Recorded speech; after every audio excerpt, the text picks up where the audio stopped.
चालाक बंदर। किसी नदी के किनारे एक बहुत बड़ा पेड़ था। उस पर एक बंदर रहता था। उस पेड़ पर बड़े मीठे फल लगते थे। बंदर उन्हें भर पेट खाता और मौज उड़ाता। वह अकेले ही मज़े में दिन गुजार रहा था। एक दिन एक मगरमच्छ उस नदी में से पेड़ के नीचे आया। बंदर के पूछने पर मगरमच्छ ने बताया कि वह वहीं खाने की तलाश में आया है। इस पर बंदर ने पेड़ से तोड़कर बहुत से मीठे फल मगरमच्छ को खाने के लिए दिए। इस तरह बंदर और मगरमच्छ में दोस्ती हो गई।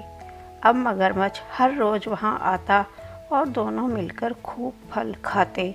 बंदर भी एक दोस्त पाकर बहुत खुश था। एक दिन बात बात में मगरमच्छ ने बंदर को बताया कि उसकी एक पत्नी है जो नदी के उस पार उनके घर में रहती है।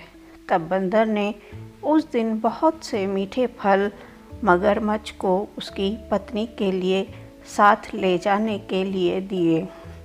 इस तरह मगरमच्छ रोज़ जी भरकर फल खाता और अपनी पत्नी के लिए भी लेकर जाता।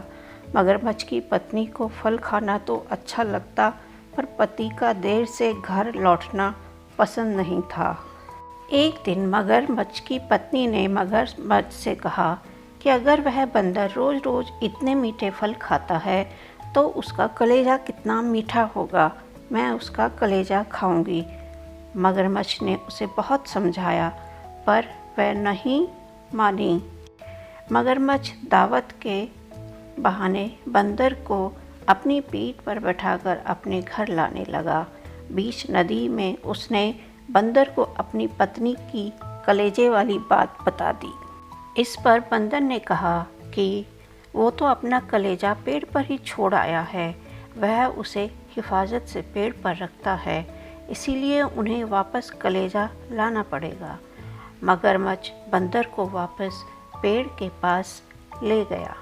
बंदर छलांग मारकर पेड़ पर चढ़ गया। उसने हंसकर कहा कि जाओ मूर्ख राजा, घर जाओ और अपनी पत्नी से कहना कि तुम दुनिया के सबसे बड़े मूर्ख हो।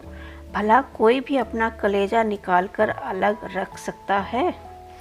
बंदर की इस समझदारी से हमें पता चलता है कि मुसीबत के वक्त हमें कभी धैर्य नहीं खोना चाहिए।